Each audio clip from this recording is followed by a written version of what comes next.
sanguínea, visto desde esa parte inmunitaria, desde los constituyentes, elementos formes de la sangre. Entonces habíamos quedado con los dos grupos ahí y les recomendé pues que revisaran esa parte de las tablitas. Y, digo, ahí se da una información también muy de la mano y de consulta y que es muy específica. Ahora, siguiendo con nuestra parte hemolinfática, pues ya hay que ubicar a los otros órganos que también hacen parte de esta historia inmune en el cuerpo. El turno es para el timo. Si recordamos, el timo es una glándula que está ubicada detrás del manubrio del esternón. La vamos a ubicar como órgano retroesternal. Puede asomarse un poquitico del manubrio, pero realmente está muy ahí, como digámosle, posterior a la región del manubrio del esternón. Hay diferentes conceptos cuando vean inmunología, pues definirán mucho o comprende uno mucho mejor y como que establece mucho mejor algunas diferencias y funcionalidades específicas de los órganos. Para algunos el timo, y un concepto que se mantiene y que todos lo tenemos, que es un órgano linfoide, linfático, y que es un órgano que su máxima expresión lo da alrededor de los 2 años de edad. Después de los 2 años se dice que el timo comienza como a involucionar. En ustedes todavía puede estar presente, 18, 20, 25 años, todavía puede haber restos de timo. Y ya como en mi edad, pues simplemente ya lo que queda de timo es muy poco. Y parte de la involución que él tiene es cambiar y se forma un tejido graso. Se vuelve como una grasita. Uno la encuentra cuando hace disecciones ahí de la región external. Y a esa grasita incluso se le llama,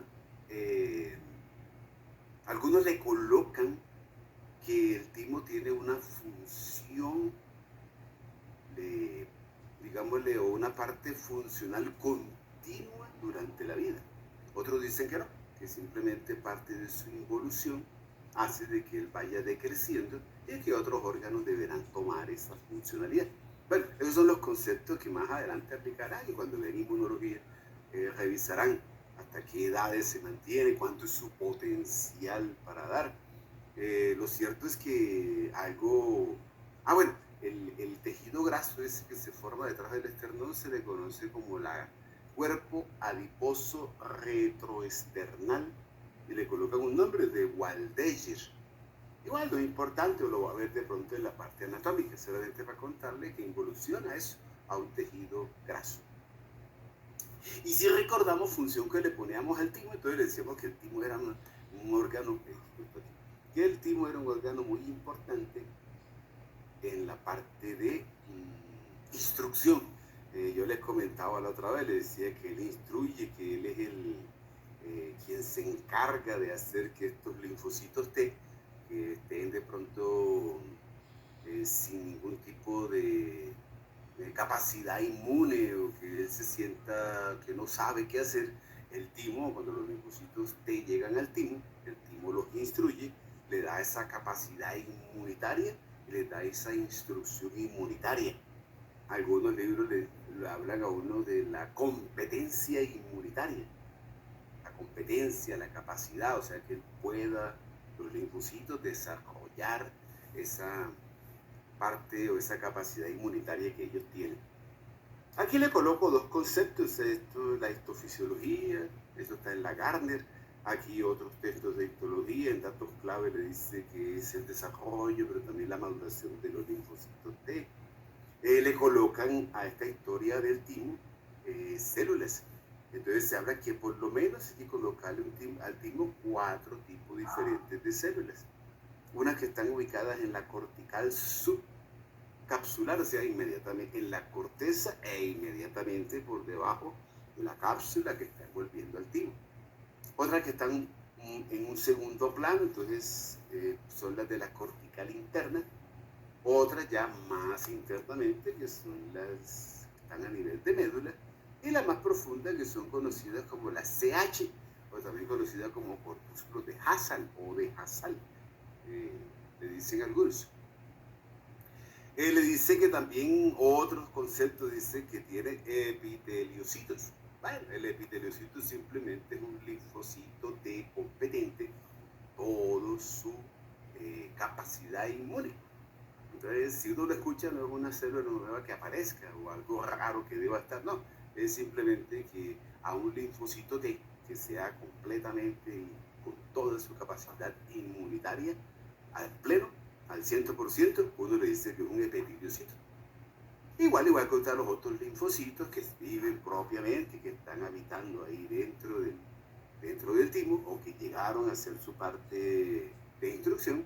Y pues los macrófagos propios que deben estar también encargados de una parte de defensa y también de hacer eh, entregar esa información propia de todo lo que ellos pudieron haber, los epítopos que le contaba la otra vez, todo lo que ellos han podido de pronto aprender de algún proceso fagocítico, llegan al timo y también hacen ese concepto de entregar información e informar sobre esas situaciones extrañas que puedan suceder. En esta figurita no hay un timo de pronto para revisar, entonces bueno, le muestro la figurita, dos tipos de tinciones diferentes. Aquí revisaré una de las capas que estaría más superficial, las de corteza y parte de esas células subcorticales. Mire, aquí se le ve una parte medular y aquí están los corpúsculos de Hassall, que es como la parte más profunda o más interna que tiene el timo. Siempre las células que se ven, mire, se ven dos tonalidades, unas que se ven más oscuras, otras que se ven más claras, pero es la imagen típica de un timo. Se observa su tabique, su parte divisoria, su parte de tejido conectivo, el tabicamiento que tiene el órgano. Si ya de pronto revisaron en anatomía, cuando uno mira el timo se ve como lobulado, se ve como irregular, como si estuviera lleno de muchos granitos. Bueno, ese contexto así lobulado, granulado, irregular, entonces eso también hace que a la vista se deba ver el tabicamiento que va teniendo el parénquima, el estroma del timo, que está dividido en varios compartimentos. Y en esos compartimentos puede uno encontrar eh, las células reticulares, le llaman algunos también, son células epiteliales, son los mismos timocitos con su capacidad inmune. Y de ahí, desde la superficie hasta la profundidad, pues va uno revisando la parte de corteza y cada vez más profundo hasta su parte más íntima, ya las células propias de Hassall o la parte más medular de él. El concepto, lo importante de él, los datos claves, esto, el desarrollo y maduración de los linfocitos T. Y esa historia que le habíamos contado la vez pasada, que estuvimos revisando, que estuvimos hablando del concepto de maduración de los linfocitos y la capacitación para lograr al máximo esa expresividad inmune que tiene esta célula T. De ahí su nombre de linfocito T, gracias a ese paso que hace por el timo. El timo es muy concreto en su parte funcional. Sin embargo, le presento otra información que de pronto puede encontrar. Algunos autores dividen a las células en varios tipos. Algunos hablan de células tipo 1 y tipo 2, al referirse que ellas hacen parte como de un sostén que debe tener el órgano como tal. Le colocan también células tipo 3 y tipo 4, ya más a nivel de médula. Incluso hasta de células tipo 5 y tipo 6. Entonces ya el concepto de 4 tipos celulares se nos alargan de pronto a 6 tipos de células. Pero bueno, en cuanto al tipo celular, de pronto el concepto es el que debe uno mantener, independientemente de los tipos o subtipos de células que haya. Lo importante es lo que se pueda producir. Entonces de pronto este concepto sí lo podemos tener muy presente. Mire, de estas células uno habla de hormonas químicas. No muchos textos hablan de ellas, simplemente le ponen la función como tal específica al órgano. Pero lo que yo siempre les he contado, en el contexto de uno dar estos primeros pasos en básicas para poder tener unos conceptos que más adelante se apliquen, es bueno detenernos y tener algunas especificidades para que más adelante se puedan de pronto utilizar y no nos quede ahí el vacío. Entonces, en algunos contextos hay que tener en cuenta de que las hormonas tímicas, unos las clasifican en timosina, otros hablan de la timopoyetina, y un tercer grupo que le dicen que es el factor tímico sérico. Todos ellos simplemente lo que van a hacer es lo mismo, ese proceso de maduración y de capacitación linfocítica. Algunas enfermedades están desarrolladas con timo, inclusive el buen pronóstico que pueda tener algunas afecciones está en erradicar al timo. Uno puede vivir sin timo. Otros órganos pueden tomar ese contexto. Entonces, en la respuesta inmune y en algunas afecciones y algunas enfermedades, de pronto puede aparecer ya este tipo de situaciones en las cuales ciertas hormonas que produzcan y algunos procesos que deben ser benéficos para mí, como es la respuesta inmune, recuerde que hay enfermedades que son autoinmunes, entonces en la cual el mismo sistema inmune mío, además de luchar contra células y contra elementos extraños, la inmunidad puede causar daños en mis tejidos, en mi organismo, y digámosle que la misma respuesta inmune va a acabar con mi sistema inmune y con algunos órganos y algunas células. Entonces por eso hay que eliminarlo y algunos necesitan quitar o erradicar un órgano para darle un buen pronóstico a la enfermedad. Entonces, ahí es cuando ya dejamos de estar en una zona de confort y ya miramos entonces una parte mucho más compleja en patología. Entonces por eso le traía también esta partecita para que la tuviera en cuenta. Sigue manteniendo un mismo concepto, solamente que le ponemos un poquitico más de especificidad a, a estos productos como tal que él produce, porque después pueden aparecer, entonces nos queda ahí como, bueno, ¿y eso de dónde proviene? Entonces para que lo tenga ahí muy pendiente. Le habíamos hablado de la cédula dendrítica, hemos dicho que era un tipo especial también de células que encuentra ahí en el sistema de defensa, donde también las asocian con el timo. Hablamos del complejo mayor de histocompatibilidad, el NHC. La vez pasada con algunos tuvimos la oportunidad de dialogar sobre eso. Estos factores o estos complejos mayores de histocompatibilidad hace parte también de una historia inmune propia que tenemos nosotros y es cómo el organismo dentro de la respuesta inmune, además de atacar elementos extraños tipo bacterias o parásitos o virus, a la hora de los trasplantes hay también, a pesar de que sean trasplantes propios de uno o de otras personas, siempre se busca, usted ha escuchado, que sean compatibles. Entonces se mira esta parte de información celular y también inmune para ver qué tan compatible es el órgano que vayan a donar versus el organismo receptor. Entonces, donante-receptor. Ese es un factor a tener en cuenta. De por sí siempre hay rechazo ante un elemento extraño, así sea de uno mismo. Si yo tengo una lesión por lo menos en cara, pueden tomar parte de la piel de la región glútea y quitan parte de mi piel glútea y pueden colocarla de pronto en alguna región afectada de cara.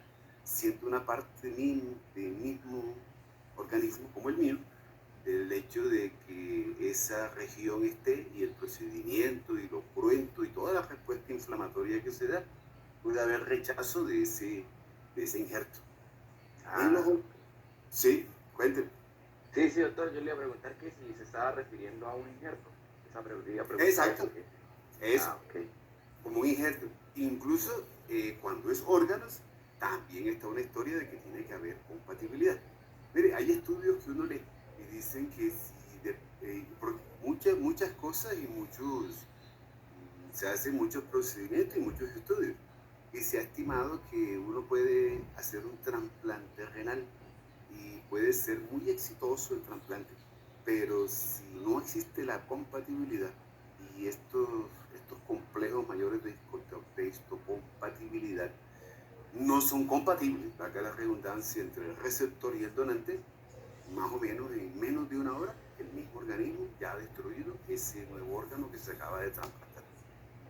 Entonces, así es tan agresiva la respuesta y el rechazo que puede haber.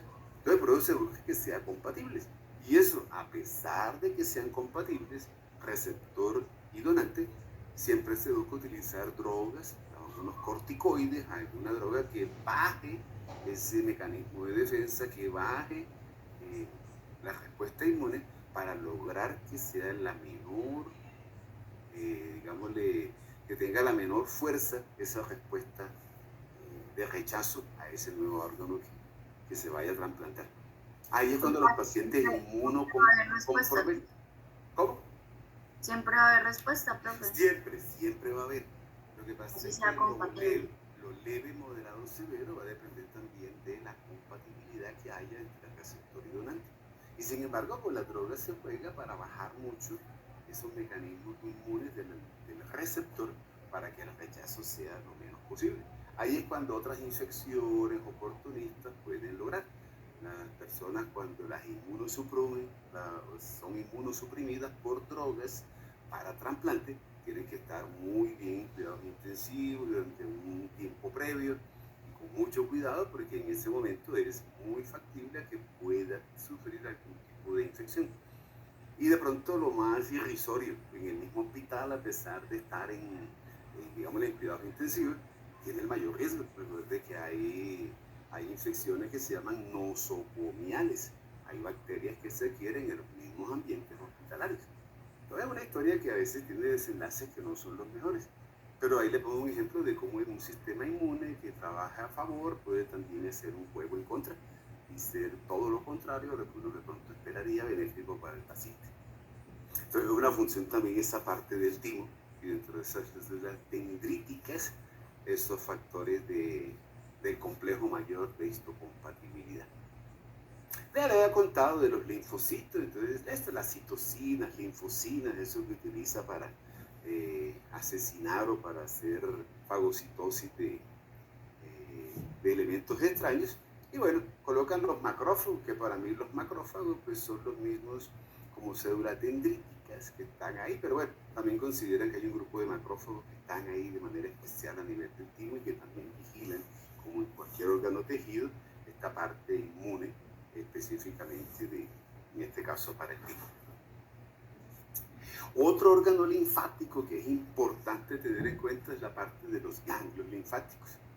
Hemos hablado de que hay circulación arterial, la venosa y que está la circulación linfática. Abordamos nosotros en su momento la presencia de algunos ganglios. Ahora que usted está viendo abdomen, que está viendo cavidad pélvica, siempre en cualquier parte anatómica hay que abordar a los ganglios. Recuerde que los ganglios linfáticos es los sitios donde las bacterias pues llegarán, son detectadas, son reconocidas. También se dan o se generan respuestas inmunes. Recuerde que un ganglio linfático avisa, son centinelas, se infartan, duelen y pueden ser el primer indicio en el cual se dé una manifestación clínica a través de ese dolor en el ganglio, de la región anatómica, del dolor que siente ahí localizado el paciente, del que él se infarte, puede ser el primer indicio que el organismo esté enviando de que hay un proceso infeccioso, o que puede haber metástasis de algún tipo de célula cancerígena, y es el ganglio el que da ese primer aviso. Recuerde que en la historia de procesos infecciosos, o en la historia de... Siempre que hay un ganglio infartado, yo eso siempre te lo he dicho, se lo recalco y se lo mantengo, y siempre cada vez que tengo oportunidad se lo recuerdo. Un ganglio infartado va de la mano con clínica.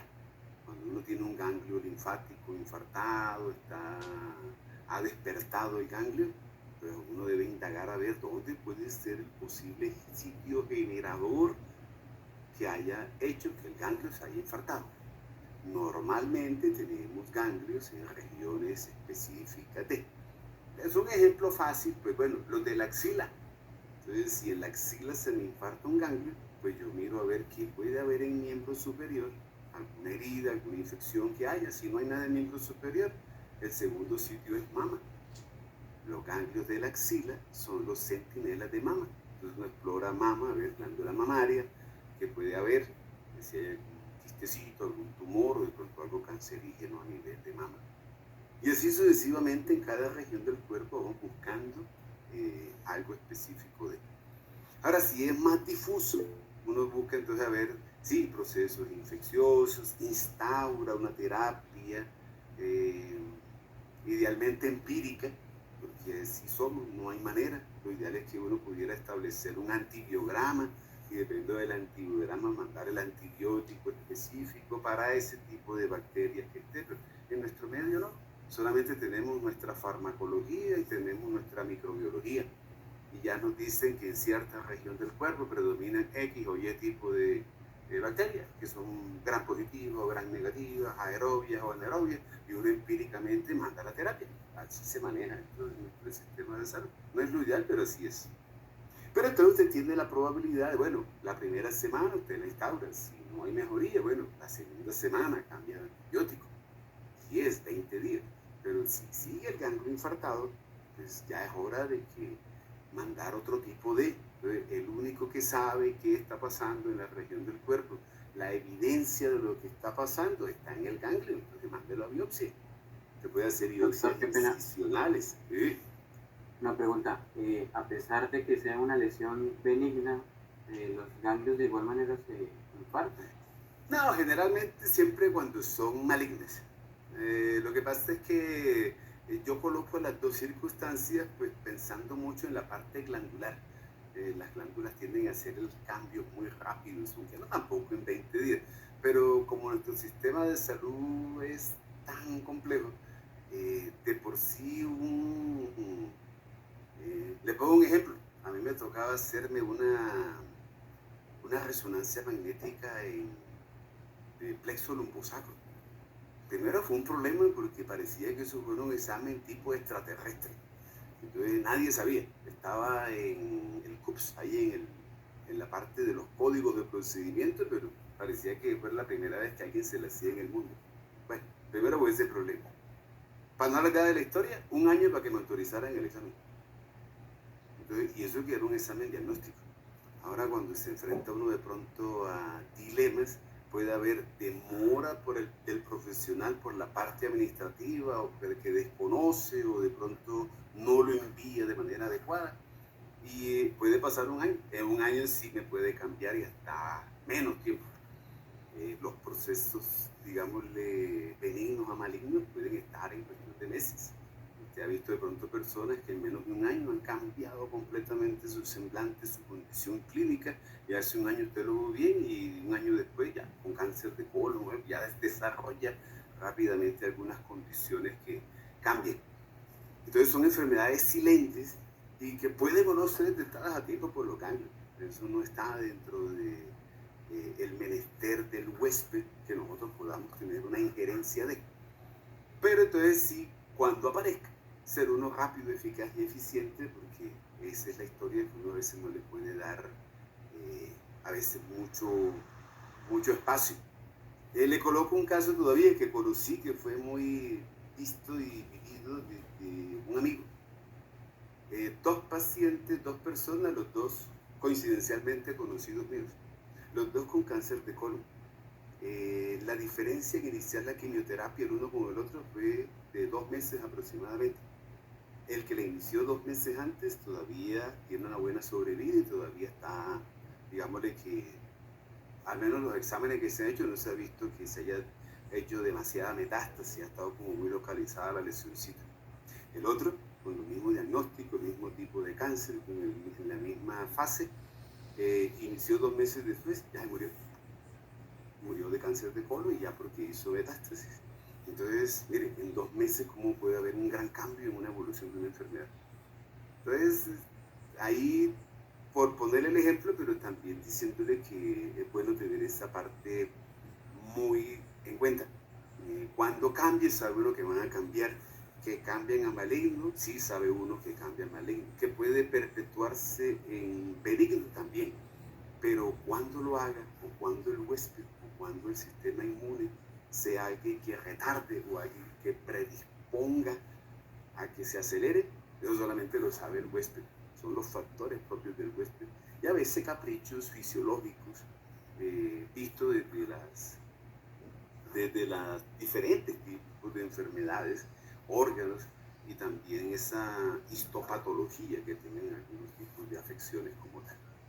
Entonces, en última, recuerde, el ganglio es importante, el ganglio tiene que estar ahí presente, y cuando una terapia que uno instaure no haga que haya una mejoría del ganglio, la idea es buscar en el ganglio que hay.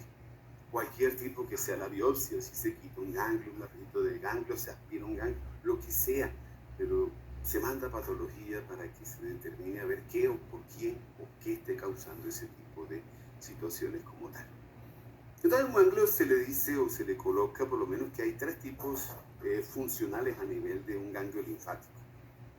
Uno que son las células linfoides, linfocitos que están dentro del ganglio, de la palabra linfático, pues de linfocitos, y todos los tipos de linfocitos derivados de ahí, de esa historia. En el ganglio, o al ganglio linfático, hay un paso sanguíneo que entra, hay una circulación como tal que entra y sale. Entonces, de por sí, estos elementos formes estarán dentro del ganglio y son pasajeros dentro del ganglio. Son viajeros que entran y salen al ganglio. Entonces, dejan esa información ahí, dentro del ganglio. También se habla de células accesorias e inmunitarias. Entonces, son los macrófagos, todo lo que sea células presentadoras de antígenos, todas las que están implicadas en respuesta inmune, diferentes a la parte de linfocitos, también se relaciona con los ganglios linfáticos. Y se le coloca otro tipo de células, visto desde su parte funcional, que son las células del estroma. Esas no tienen una parte, o no tienen una característica o algo propio inmunitario, sino que son las células que hacen parte de un contenido vascular, hacen parte de lo propio del tejido conectivo, que son los fibroblastos, que ya sabe, le dan el armazol, le dan la arquitectura propia que debe tener el ganglio. Entonces son los tres tipos de células que uno tiene que revisar dentro de la historia de un ganglio linfático. Los linfocitos como tal, las otras que no son linfocitos, pero que tienen respuestas o que están comprometidos en respuesta inmune, y las células que no tienen nada que ver con la inmunidad y que son las que van a estar más relacionadas con darle la forma, la arquitectura al ganglio linfático. En un corte, porque tampoco tenemos por allá ganglios linfáticos, uno puede observar entonces, le hablan a uno de células de corteza. Entonces serán las células que estarán más superficiales. Obviamente, si tengo corteza, también tengo aquí esto que es la capa más externa, sería la envoltura, sería la parte más de la cápsula como tal. Luego le colocan ahí CA, la cápsula. También se hablan de células, miren, la puedo dividir uno en esto, la primera parte que es la corteza, después le dicen el término para al lado de, entonces tengo otra que es la paracorteza, y me hablan ya de la parte más central que es la médula. Ahí podemos observar, o se habla de un tipo especial o de una característica propia que hay en el ganglio, un acúmulo de células que se le conoce con el nombre del centro germinal. El centro germinal en el ganglio es, digámosle, como la imagen característica de un ganglio. Simplemente son acúmulos de células que se ubican ahí dentro del ganglio linfático. Por eso dan esa... Algunos hablan incluso de que ahí todo lo que se genere o lo que se destruya dentro del ganglio linfático ocurre dentro del centro germinal. Es como la parte activa de un ganglio linfático. Pero bueno, son algunos conceptos, algunos se mantienen, otros cambian.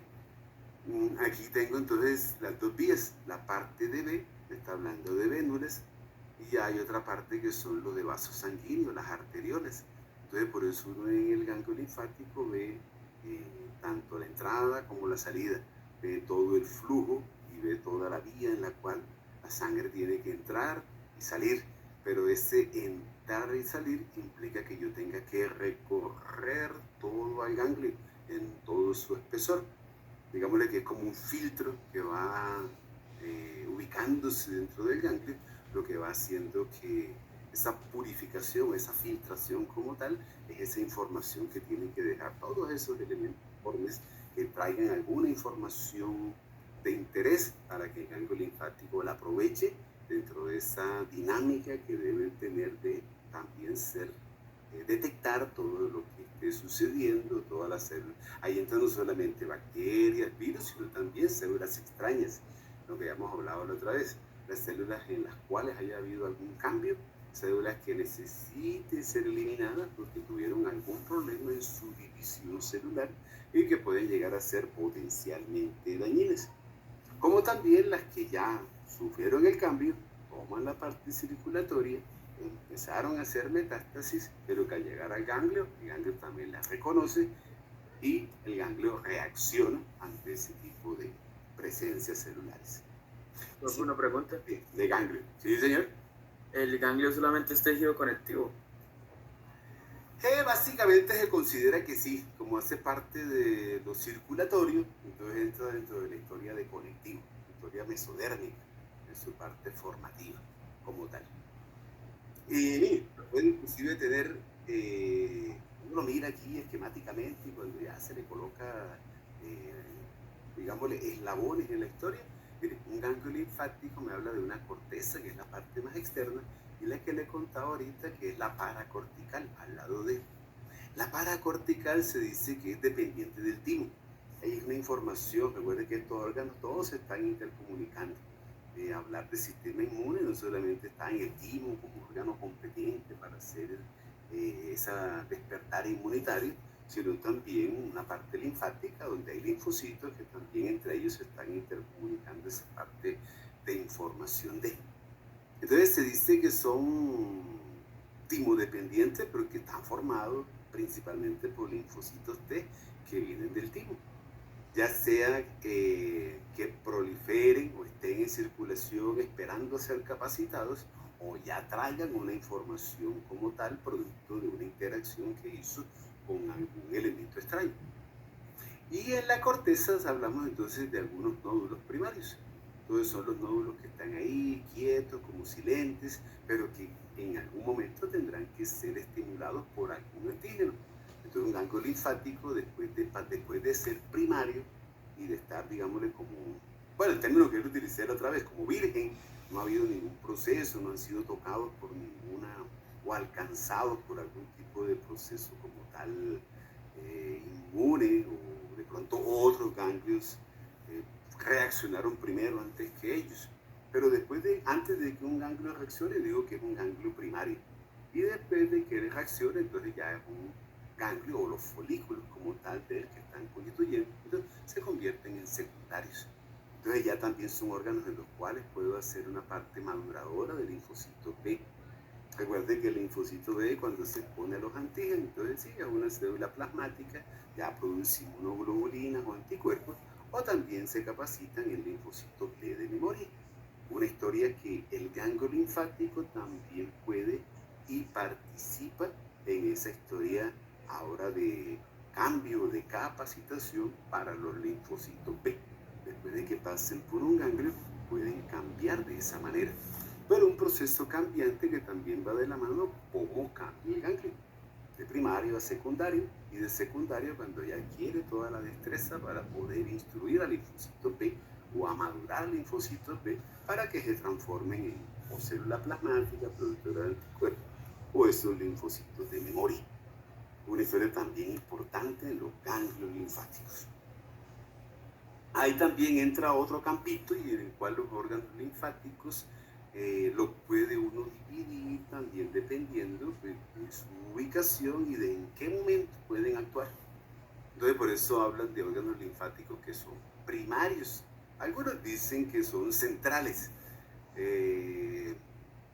pero sin embargo, si uno le quisiera dar el contexto a la historia, entonces uno piensa en el hígado a nivel fetal, la médula ósea a nivel prenatal, pero también a nivel postnatal, el timo, entonces son considerados como órganos linfáticos primarios. Ya lo que son los ganglios linfáticos, lo que es el vaso, ahí la vez pasada les conté, pero sin embargo es un tema que lo tengo un poquito más adelante. Con algunos lo hablamos, creo que con otros no, o con los dos los hablé, no me acuerdo. Hay mucosas, como la mucosa de los alveolos pulmonares y mucosa a nivel de intestinos, en las cuales hay funciones especializadas en la parte linfática. Entonces, más adelante, cuando toque el tema, se los abarco. Sin embargo, mire que aquí aparece los ganglios linfáticos, el vaso y tejidos linfáticos o linfoides relacionados con la mucosa. Ahí me están hablando de la mucosa intestinal y de la mucosa a nivel alveolar. Ahí se catalogan como órganos linfáticos secundarios. Por lo menos hay que hacer esas dos divisiones por función, por momentos de la vida, también por actividad y también por sitios específicos. La parte de intestino, pues, lo que está siempre expuesto a que pues comida, lo que uno ingiere, esté en buen estado, o de pronto, me explico, usted compra una empanada, uno la ve que está brillante, uno la ve, está ahí sobre un foquito y se ve provocativa. Y de pronto cuántas horas tenga de estar ahí. Y de pronto desarrolla salmonela y usted no la ve. La come, la ingiere y a las pocas horas empieza a sentir la sensación en el organismo y diarrea. Para poder sacar esas salmonelas cuando llegan a nivel gástrico ocasionan diarreas y el organismo quiere eliminarlas. Entonces, órganos linfáticos relacionados con vías digestivas dentro de un proceso alimentario, pero comida que puede estar, digámosle, en óptimas condiciones o puede estar contaminada por bacterias o por cualquier otra mala manipulación que se dé. Y en la parte de vías respiratorias, por el contacto y lo que está pasando actualmente en comida, como el medio ambiente externo, y como hay poluciones y como hay esos elementos que pueden estar en el aire y que pueden causar problemas infecciosos, inflamatorios, en vías pulmonares, precancerígenos, de toda la contaminación que haya. Entonces, un sistema linfático y vías respiratorias que también sea efectivo. El de vías respiratorias se le pone las siglas BALT, BALT, y en sistema gastrointestinal es GALT, GALT.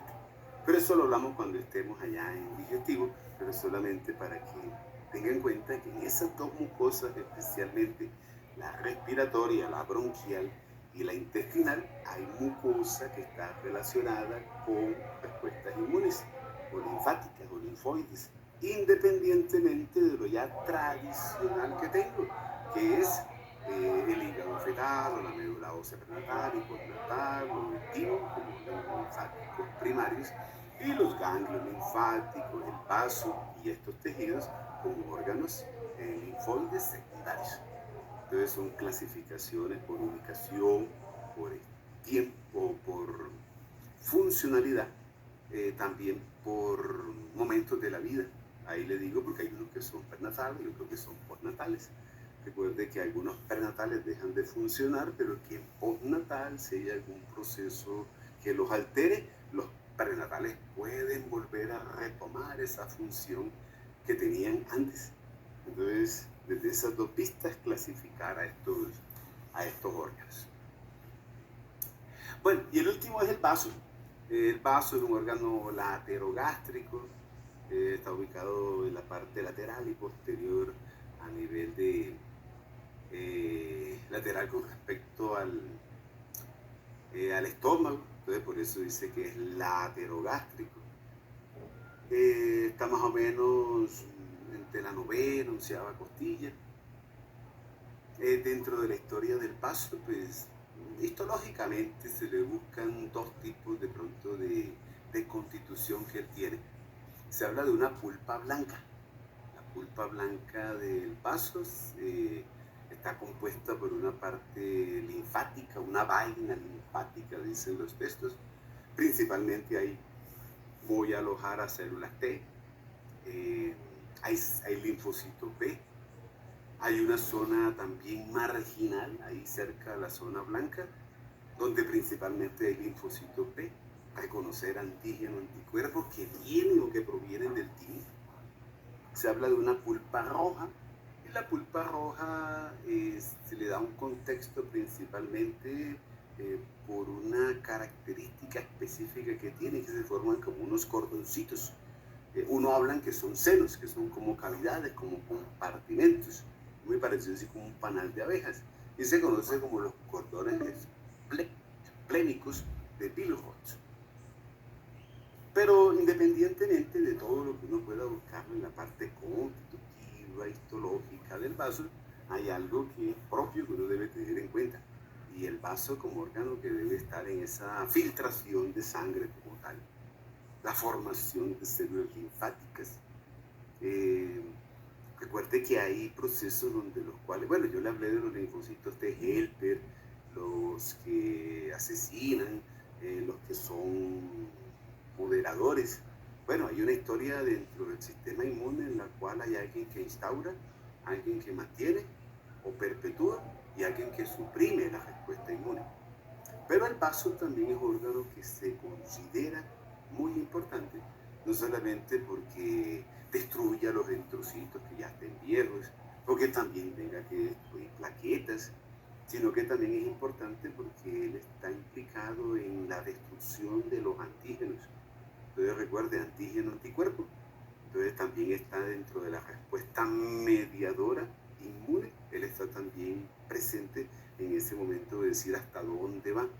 La presencia o no de antígeno hace que se produzcan anticuerpos. Al no haber antígeno, no hay anticuerpos y la respuesta se modera. Entonces también se le pone o se le entiende como órgano moderador en estas respuestas inmunes, pues por esa capacidad de inactivar a los antígenos. Y eso es propiamente lo que tiene el vaso. Hay que conocer su parte constitutiva, la pulpa blanca, la roja, la zona marginal, pero en el vaso me quedo mucho con la histofisiología del vaso, propiamente. ¿Podemos vivir sin vaso? Sí. Lo malo del vaso es que es muy irrigado. Entonces los traumas a nivel de vaso traen como está al lado de las costillas, una fractura de costilla o lesión que haya a nivel costal, sea por arma de fuego, sea por elemento cortopulsante o por la misma costilla que se fracture y lesione al vaso, provoca de que haya mucho sangrado y pueda de pronto la persona morir desangrada. A veces cuando se dan procesos infecciosos muy complejos en cavidad abdominal, peritonitis y muy fuertes, es tanta la respuesta que tiene que dar el vaso para eliminar los antígenos que hace de que el vaso en ese proceso simplemente pierdes toda su capacidad y haya necesidad de retirarlo. En muchas infecciones o en algunas infecciones abdominales, dentro de todos los procedimientos que hayan que hacer para subsanar el proceso infeccioso, está también la erradicación del vaso. Como sí, ya entrega todo lo que tiene y queda prácticamente sin ningún tipo de capacidad de respuesta, entonces se elimina también. Una pregunta, usted decía, pues cuando hablábamos de la hematopoiesis prenatal y postnatal, usted decía, bueno, queda la médula produciendo esto, pero se podía reemplazar en el llegado caso de que pues fallara por el vaso del hígado. ¿Ahí cómo sería? No entiendo todavía. No, simplemente solamente yo tengo órganos que tienen una participación como tal a nivel prenatal. Obviamente va siendo reemplazado por, después de que ya entro en vida postnatal, inclusive antes de nacer, ya en las últimas semanas, ya la médula roja es la que tiene que tener esas capacidades propias y es el órgano en el cual yo tengo que apoyar toda la parte linfo, de elemento de formador, de elementos formes de la sangre. Ahora, cuando esa médula deje de funcionar, las mismas necesidades propias orgánicas hará de que esos órganos que antes produjeron haya una respuesta en el organismo para nuevamente activarlos y que ellos puedan retomar esa función que tuvieron. Pero simplemente es algo jerárquico. Te pongo un ejemplo, por lo menos. Bueno, pero este no sería el mejor ejemplo porque no es... Pero un ejemplo de pronto en el cual alguien tiene una función y es sustituido por alguien. Cuando uno habla del par craneal cero, hay 13 pares craneales. El LC0 que le hablan como nervio terminal. Bueno, él estaba implicado al principio en esas respuestas como tal en las cuales el bebé puede hacer un reconocimiento de madre apenas nace, pero después de que toma todo su contexto y él es el que va a reemplazar al otro. Entonces cuando hay esos reemplazos Los reemplazos pueden ser por funcionalidad y por requerimientos funcionales del cuerpo. En otras condiciones no se dan. Ya lo que cumplió su función da un siguiente paso y deja que otras estructuras tengan o suplan esa necesidad funcional. Pero en el caso hematopoyético está esa, que por cierto no es en todas las partes del cuerpo, es muy especial. Y es simplemente que ante la falta o la ausencia del principal hay alguien secundario que pueda tener un despertar o pueda tener una activación tal que lo lleve a hacer procesos que antes hizo. No me extraña que lo haga porque ya alguna vez lo hizo, solamente de que él cede el paso para que otros tomen esa funcionalidad y que él no lo va a hacer a menos que haya otros requerimientos en el organismo que impliquen de que ellos vuelvan a hacer un proceso que antes habían hecho en vida prenatal. Pero funcionalmente así trabajaron. Entonces, dentro de su arquitectura fisiológica estuvo en un principio haber hecho esa función. Tocó dejarla a un lado porque tenían que hacer otras funciones ya más específicas para ellos. Pero cuando el principal protagonista, como en el caso hematopoyético, que es la médula, deje de funcionar, ellos pueden y deberán retomar esa función que tuvieron antes. Si está ausente el vaso, entonces le toca al hígado. Pero entonces ese es el contexto, todo bajo una necesidad fisiológica que se dé para que ellos puedan volver a hacer esa funcionalidad que antes tenían. De resto no lo van a hacer, solamente bajo condiciones muy específicas propias de. Y mire, la imagencita. Entonces mire, uno revisa lo que es la pulpa roja, que tiende a verse como un poquito más clarita, se tiñe menos, la pulpa blanca que se ve como más oscurita. La literatura dice que parece como un trébol, o le dicen que es como un foliolo. El foliolo es así como bracitos que se ven, que se proyectan, pero mire, aquí se alcanza a ver como esta forma ahí de tres, es la forma clásica que tiene. Uno revisa la pulpa roja, que es la periférica que está alrededor, profunda, arriba la cápsula, tejido conectivo que está envolviendo, debajo tengo la corteza, y en esta historia de profundidad, de superficialidad, profundidad, entonces encuentra uno los acúmulos más teñidos, que van a ser los de pulpa blanca, y los acúmulos que se ven más claritos, que son los de pulpa roja. Y los de pulpa blanca que se ven más teñidos, la literatura, algunos textos hablan de que uno no se le olvide, tenga muy presente una forma como de trébol, de 1, 2, 3, de como 3 pétalos. Pero en realidad hay entre las columnas de pulpa blanca, encuentro una en la mitad con pulpa roja. Está como interpuesta en. Para algunos la reunión de pulpa blanca, que son 2 columnas, y la pulpa roja que está en el centro, entonces le dicen que uno que es un lóbulo, es muy parecido al riñón. Entonces en este caso el lóbulo a nivel de vaso o lóbulo esplénico. Por eso el contexto de los cordones esplénicos, porque mire, parece como si fueran como unos cordoncitos, se ven, lo que le dije, se ven como unos compartimentos. Esta es como la arquitectura histológica que tiene el vaso. Oh, miren, se ven las trabéculas, se ven también la parte de tejido conectivo que se introduce y que divide y que me separa a cada historia, sea de pulpa blanca o de pulpa roja.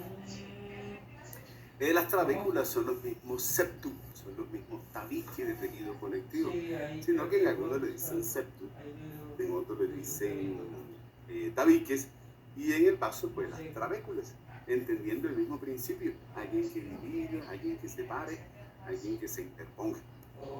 Vasos sanguíneos también se alcanzan a ver, los punticos rojos que se ven ahí, son los vasos sanguíneos que recorren. Recuerden que son muy abundantes, por eso se ven bastantes punticos rojos. Es un órgano muy irrigado, arteria esplénica.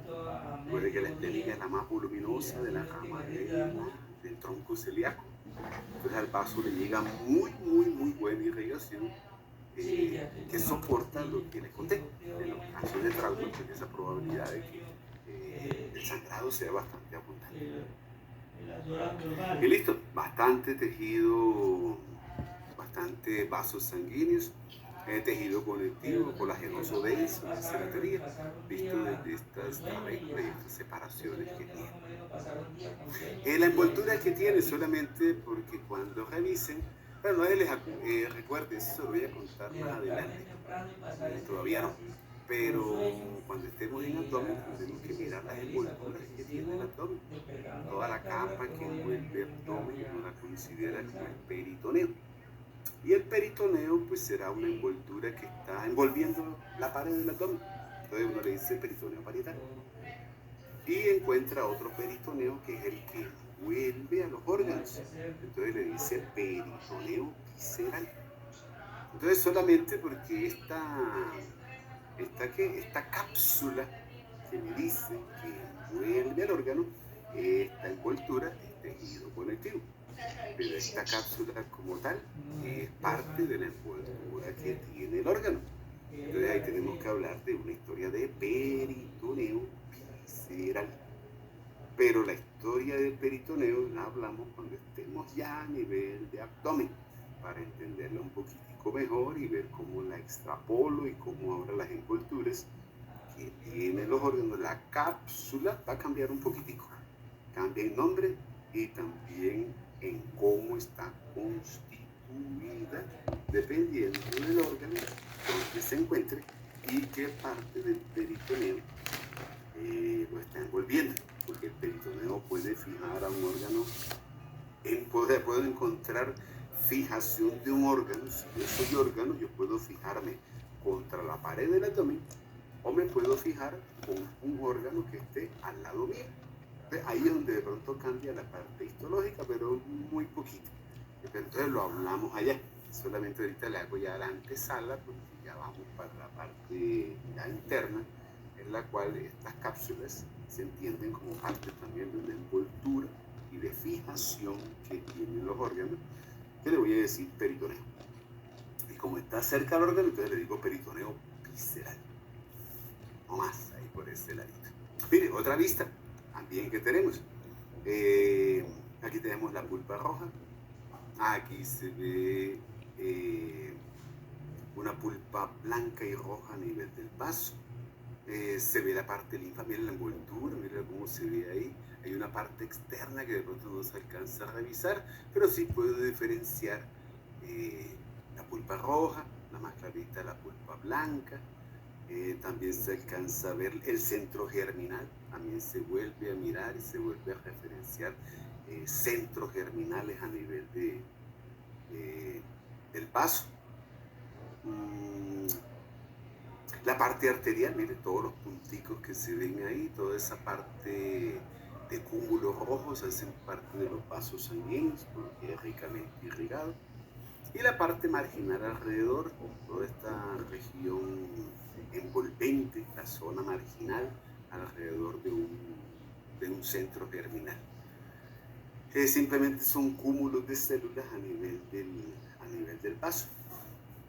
Revisarlo desde esta parte histofisiológica es de pronto el mayor centro de la mayor importancia.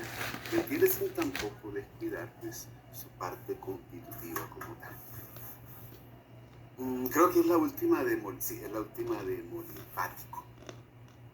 Bueno, hicimos nuestro recorrido, 2 clasecitas en esta parte de células y elementos formes y visto desde lo constituyente y también dentro de estas respuestas inmunitarias. Continuamos. Vámonos aquí en la antesala. Ya esta creo que no se las he enviado. Esta se las envío dentro de un ratico. He debido hacer ahorita, pero no. Voy a hacer algo y se me fue la vez se les enviaba para que la estuviera ahí. Bueno, vamos con esta partecita de acá.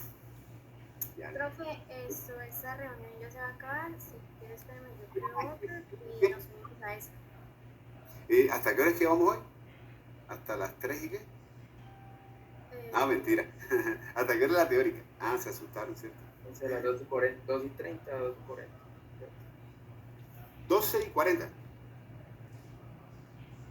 Sí, ¿cierto? Sí, señor. Listo. Entonces, armo una nueva y me envía el señor. enlace. Listo. Entonces me salgo y espero si el enlace. Sí, cierto. Estos tienen tiempo. Cuidado.